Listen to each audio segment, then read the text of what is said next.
Disclaimer. This documentary contains disturbing descriptions of child abuse, manipulation, and exploitation. Viewer discretion is strongly advised. The purpose of this video is to raise awareness about a real-life case of criminal abuse and systemic failure. The content is intended for mature audiences only. They seemed like the embodiment of modern success. Newton and Peter Truong, well-educated, eloquent, and deeply in love. The gay couple, both respected professionals, traveled the world, posted heartwarming family photos online, and presented themselves as progressive pioneers in same-sex parenting. In a world hungry for stories of love and acceptance, they were a dream come true. The world embraced them. But this embrace would become one of the most horrifying misjudgments in modern criminal history. What appeared to be a loving home in Queensland, Australia was, in truth, a carefully staged theater. Behind the closed doors of their suburban residence, a different reality unfolded, one so vile that even hardened investigators would struggle to describe it without trembling. This isn't just the story of a crime, it's the story of betrayal, of how trust in systems, progress, and humanity was weaponized to commit the unthinkable. It's the story of how two men with intelligence and charm orchestrated a transnational scheme of child rape and trafficking. And most tragically, it's the story of a little boy born to be loved, but used as currency in a global underworld. Newton was a successful IT specialist, articulate, sociable, and seemingly kind. He had a reputation in the local community as a progressive intellectual, often volunteering for LGBTQ+ advocacy events and appearing as a loving father figure to his young son. Peter Truong was equally impressive. Born in Vietnam and adopted by an Australian family, he had become a respected businessman with international ties. Educated and well-traveled, he brought a worldly flair to the couple's outward image. Together, they were admired as trailblazers, two men who had overcome social prejudice to build a family grounded in love. They were the poster family for a new world, one that celebrated inclusion, diversity, and parenting beyond traditional molds. Interviews with them appeared in advocacy magazines, documentaries, and websites championing gay rights. To the outside world, their home was filled with warmth and learning, piano lessons, art, travel, and laughter. But all of it was a lie. Neighbors had no reason to suspect anything unusual. The house was quiet. The couple was polite. The child was shy but well-behaved. They often spoke proudly about their son's talents, noting how he was gifted and mature for his age. They praised his early reading skills and creativity. But what the world didn't see, and what the couple worked tirelessly to hide, was the boy's haunting silence. A silence born not from shyness, but from deep, programmed trauma. In the late 2000s, Newton and Truong traveled to Russia, not for a vacation or cultural experience, but for something much darker. Surrogacy in Australia was highly regulated, particularly for same-sex couples. But in Russia, laws were looser, loopholes larger. Through an underground surrogate service, the couple arranged for a woman to carry a child. They insisted on secrecy. The woman was never told the full truth, only that she was helping two loving men become parents. Payment was made in cash. There was no psychological evaluation, no welfare checks, no vetting of intention. Once the baby was born, Newton and Truong flew in, took possession of the child, and forged documents to falsely state that they were the biological parents. They named the child and brought him to Australia, where the government accepted the paperwork without suspicion. The media celebrated the act as a victory for same-sex families. A gay couple overcoming bureaucracy to raise a child together. It seemed like progress. But they weren't seeking a child to love. They were selecting a victim. Every step was planned. This wasn't about parenthood. This was procurement. The baby, a beautiful and healthy boy, was just days old when the abuse began. Newton and Truong began documenting their parenting journey online, but only the sanitized version. Publicly, they posted photos of playtime, bedtime stories, and family vacations. Privately, they recorded heinous crimes, videos that would later be found in the darkest corners of the web.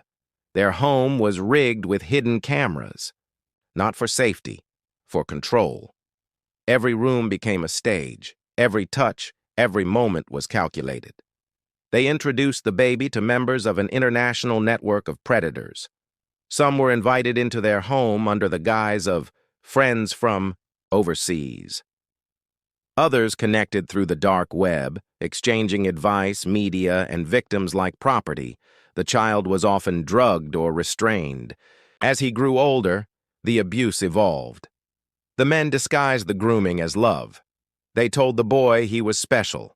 They rewarded silence with toys and punished resistance with guilt. And all the while, they filmed everything, hundreds of hours, of abuse. They were not just molesters, they were producers, distributors, and recruiters. Unlike many child abuse cases that begin later in life, Newton and Truong's victim was groomed from birth. This made the abuse uniquely chilling. The child had no memory of life before exploitation. It was his normal. From his first words, he was trained to trust no one but his fathers. They controlled his education, his speech, his body. Every interaction was shaped by manipulation. They told him his experience was a form of love, that other children wouldn't understand, that outsiders were dangerous. To keep up appearances, the couple enrolled him in part-time schooling, but only just enough to meet legal expectations. At school, he was quiet, well-mannered, and strangely mature. Teachers noted his politeness, but also his lack of spontaneity. There were no outbursts, no childish curiosity, only quiet compliance. He never told anyone. How could he? He didn't know it was abuse. He thought it was love. Inside their Queensland home, almost every room had surveillance. The living room, bedroom, bathroom. Nothing was private. Newton and Truong cataloged footage meticulously. They labeled and dated everything, uploading it to encrypted servers or sharing it through private forums using pseudonyms. They communicated with other abusers across the globe. Some were collectors, others were active participants. Many shared the same ideology, that what they were doing wasn't wrong, that children could consent. These justifications were common in the dark forums where Newton and Truong thrived. They read like manifestos. Boy lovers, they called themselves, enlightened fathers. They were organized, strategic, connected. Each new video uploaded by the couple garnered praise, and in some circles, payment, cryptocurrency, cloud, credits, even access to new victims. The boy wasn't just exploited, he was exchanged. To the average internet user, the dark web is a myth, a shadowy place of urban legend. But for Newton and Truong, it was home. Through encrypted networks, like Tor and hidden forums, the couple connected with other predators worldwide. These weren't random contacts. They were members of tightly vetted communities. Access required more than just anonymity. It required proof. To enter these forums, one often had to upload original content, proof of active abuse. Newton and Truong had no shortage. They became respected figures in these spaces, notorious, revered. Their material was considered elite. Other abusers referred to them by online aliases and praised their fatherhood. They didn't just consume content, they contributed. They advised others on grooming tactics, on digital security, on travel routes to countries with looser enforcement. They were consultants in a criminal enterprise that spanned continents. And the worst part? They believed they were part of something righteous, a warped crusade of entitlement. While Newton and Truong's home was the epicenter of the abuse, the network extended far beyond. Among their contacts were professionals, teachers, retirees, and even fellow parents. One known associate was an American man named Brett, a known abuser who had once adopted a child for similar purposes. Through him and others, the couple's victim was trafficked physically, flown to other countries to be shared. Records show that the boy was taken on over 30 international trips by the age of 6. Publicly, these were family vacations. Privately, they were abuse tours. He was flown to Germany, to France, to the United States. In each place, a new abuser waited, usually one who had exchanged digital materials in advance and wanted the real thing. Newton and Truong had created an itinerary of horror. The boy became a passport for other predators, a currency in the darkest market on Earth. This was not an isolated case. Investigators would later uncover connections to a vast web of child abusers who operated globally, often right under the noses of authorities. The network operated on 3 levels: producers, like Newton and Truong, who created original content distributors, who shared and stored the material collectors, who paid or bartered for access. These men, and sometimes women, used codes, nicknames, and encryption to protect their identities. They developed rating systems for content. They reviewed victims like merchandise. Some even held contests for the most creative abuse scenario. It was industrialized, systematized depravity. Interpol and the FBI had been chasing this network for years, but every time they closed in on one thread, another unraveled. Servers were wiped, forums relocated, identities vanished. It wasn't until Newton and Truong slipped, just once, that a door cracked open. Throughout all of this, one figure remained constant. The boy. He was the object, the centerpiece, the victim. And yet he was invisible. No teacher raised the alarm, no doctor questioned the unusual bruises or withdrawn behavior, no social worker dug deeper. His silence was mistaken for shyness. His well-dressed appearance and exotic travels were interpreted as evidence of good parenting. He was a prisoner in plain sight. By the time he was 8, he had already endured what no child, no human, should ever face. His development was stunted. His understanding of love was perverted.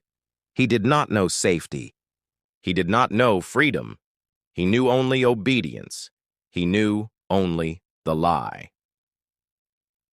Between the ages of 2 and 6, the boy was trafficked across at least 8 countries under the guise of family vacations. Photos taken during these trips show smiling faces, tourist landmarks and matching outfits, carefully constructed images for public consumption. But the real reason behind the travel was darker. In the hidden corners of hotel rooms, vacation homes, and apartments rented under aliases, the abuse continued. Records would later reveal that during trips to Germany, the United States, New Zealand, Thailand, and France, the boy was handed over to other members of the child abuse network. Often, these meetings were prearranged online and finalized through encrypted chats just hours before the exchange. Some countries, like Thailand, were selected specifically for their under-regulated child protection laws and ease of bribing officials. The boy was listed under fake names or as a relative. Airline staff rarely questioned the well-dressed, smiling men traveling with a well-behaved child. Passports were forged. Consent forms were faked. Nobody asked questions. Every layer of international law, immigration, family court, child protection, failed him. Despite their sophisticated encryption and operational secrecy, Newton and Truong made one fatal mistake. They left behind data. The videos and images they uploaded were time-stamped. Metadata embedded in the files included camera models, location coordinates, and sometimes even fragments of names. At first, these seemed like digital noise, but to law enforcement, they were clues. The FBI's cybercrime unit had been tracking multiple child exploitation rings across the U.S. and Europe. One particular agent noticed recurring patterns: the same child, the same background, but with different file names and user aliases. The content had circulated for years under various titles in exclusive dark web forums. It was often labeled things like New Family Love or Father-Son Bond, and it was widely distributed among elite collectors. Eventually, investigators found a match between the online persona of a known uploader and IP addresses linked. To Australia, that uploader, Mark Newton. In 2011, everything changed. A collaborative operation between U.S. Homeland Security, German cybercrime investigators, and Interpol resulted in a breakthrough. During a raid on a pedophile in Berlin, agents seized multiple hard drives, one of which contained detailed logs of user communications from a private child abuse forum. On that drive, investigators found hundreds of encrypted messages from a user named FileFather, later confirmed to be Newton. These messages included discussions of abuse, video descriptions, instructions on how to groom coordinated meetings with other abusers. But the most damning evidence was an email exchange detailing plans for the boy's upcoming visit to the U.S., with dates, locations, and photos. That was the turning point. A special task force was formed. Warrants were issued. Surveillance began, and slowly, the illusion began to unravel. The FBI launched a full-scale undercover operation. Agents posed as interested members of the forums to gather more intel and monitor Newton and Truong's communications. They coordinated with Australian authorities to place both men under discreet surveillance. Their internet activity was tracked, their movements monitored, their associates flagged. One chilling discovery during the investigation: the couple had planned to adopt another child. They had begun reaching out to surrogacy brokers in Southeast Asia. Their intention was clear: expand the operation. That made time a critical factor. In early 2012, the FBI requested emergency cooperation with Australian Federal Police, AFP. A joint task force was formed. The goal: rescue the child, arrest the men, and dismantle the network. But the house was still active and dangerous. One wrong move, and the couple might flee or destroy evidence. They had to be caught in the act. By late 2012, the International Task Force was ready. Agents had already intercepted enough digital evidence to justify a full raid. But they needed physical evidence, something undeniable. So, authorities made a coordinated move. Simultaneous raids in 3 countries: Germany, the U.S., and Australia. In Queensland, AFP agents arrived at Newton and Truong's home just before dawn. What they found was staggering. Multiple computers, hard drives, USB sticks, and mobile devices, all carefully labeled, encrypted, and hidden in compartments beneath the floorboards, behind air vents, and in hollowed-out books. It took forensic teams weeks to catalog everything. There were over 10,000 files, videos and images of the child being abused, some dating back to infancy. There were chat logs, spreadsheets detailing schedules of visits, and even a private calendar that tracked which member of the global ring would use the boy on which trip. And in the center of it all, the boy, now 8 years old, sitting quietly in a room filled with toys. He didn't understand what was happening. He had never known anything different. Newton and Truong were immediately taken into custody. The media storm was instantaneous. Headlines spread across the globe. Gay couple behind global child sex ring arrested in Australia. Adopted boy used in international pedophile trade. Poster fathers of same-sex parenting unmasked. As predators, LGBTQ+ advocacy groups were stunned. Many had once hailed the couple as symbols of progress. They had given interviews, featured in documentaries, and spoken on panels about parenting. Their betrayal wasn't just personal. It was political. Human rights organizations, child protection services, and international courts were forced to reevaluate gaps in the system. How had no one seen this? How had a child been trafficked globally without alert? How had abusers been able to parade as loving parents for nearly a decade? The betrayal wasn't just to the boy, it was to the world. The trial began in 2013. Prosecutors described it as the most heinous child abuse case in Australian history. The charges included conspiracy to sexually exploit a minor production and distribution of child pornography, international trafficking, falsifying legal documents, possession of child abuse. Material courtrooms were cleared for parts of the hearing due to the graphic nature of the evidence. Journalists wept. Judges recoiled. Even seasoned law enforcement officers described the footage as beyond comprehension. What made the case especially gut-wrenching was the scale. This wasn't one act of abuse. It was systematic, ritualized, documented exploitation spanning years and involving dozens of other abusers. The boy's video testimony, recorded post-rescue, was played during a closed session. In it, he described the abuse not as pain, but as normal. It shattered everyone in the room. Mark Newton and Peter Truong pleaded guilty to the charges. In 2013, they were each sentenced to 40 years in federal prison in the United States, where the international trafficking charges held maximum weight. They were to serve at least 30 years without parole. For many, it didn't feel like enough. 30 years for a childhood stolen every day for a decade? One commentator asked. There is no sentence long enough for what they did, said a U.S. judge during a separate related hearing.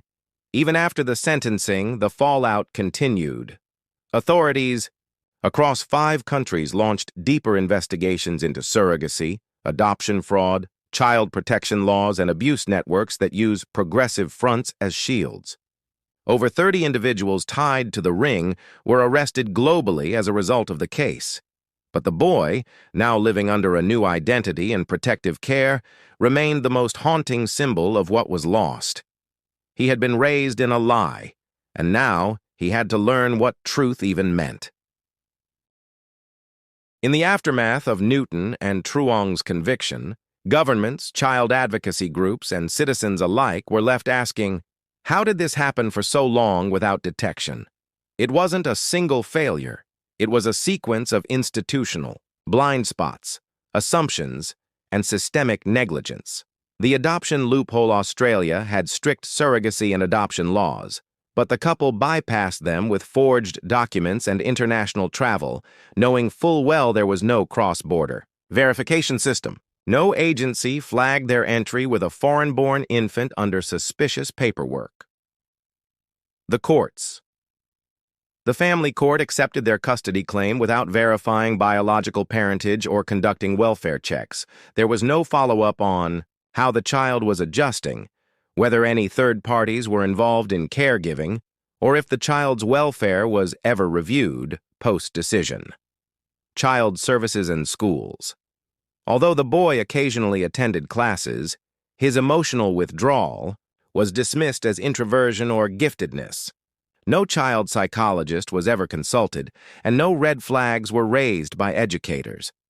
The internet for years, Newton and Truong were posting and downloading abuse content under encrypted aliases. Although agencies were monitoring child exploitation, rings, the lack of global coordination, made it difficult to connect digital crimes to physical suspects. It wasn't until other abusers were caught that authorities even discovered who was behind the most popular content. This wasn't just a legal failure.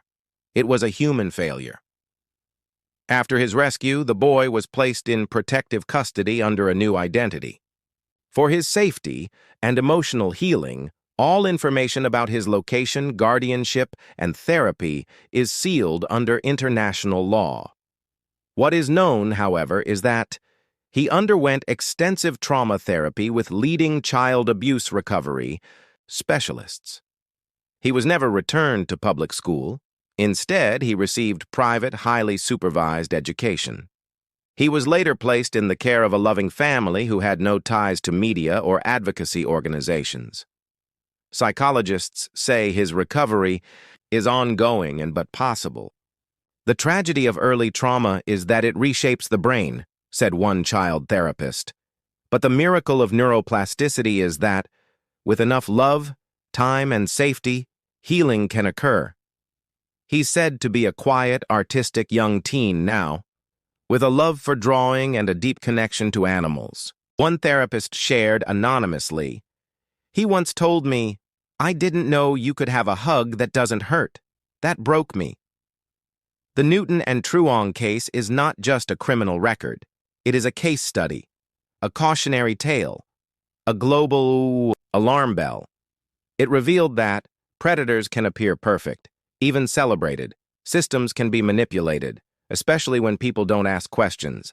Technology can be both a shield and a sword. The same tools used to hide the abuse ultimately helped uncover it. The case led to stricter international surrogacy verification policies, increased global cooperation on child trafficking investigations, mandatory welfare checks in some countries, for all returning parents with foreign-born children, greater investment in undercover digital units focused on child abuse forums. But more importantly, it reminded the world that monsters rarely look like monsters. They look like neighbors. They smile in family photos.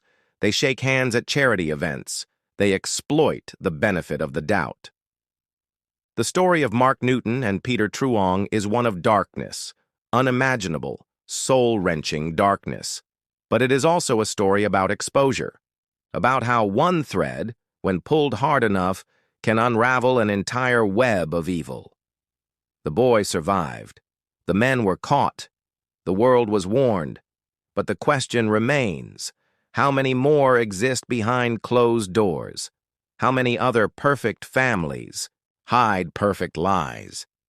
And what are we, as individuals, as institutions, as a society, willing to do to protect the voiceless?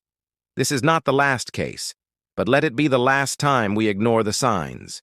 If you found this story important, disturbing, or eye-opening, and please share it. Someone needs to hear it. A child might be saved because you did.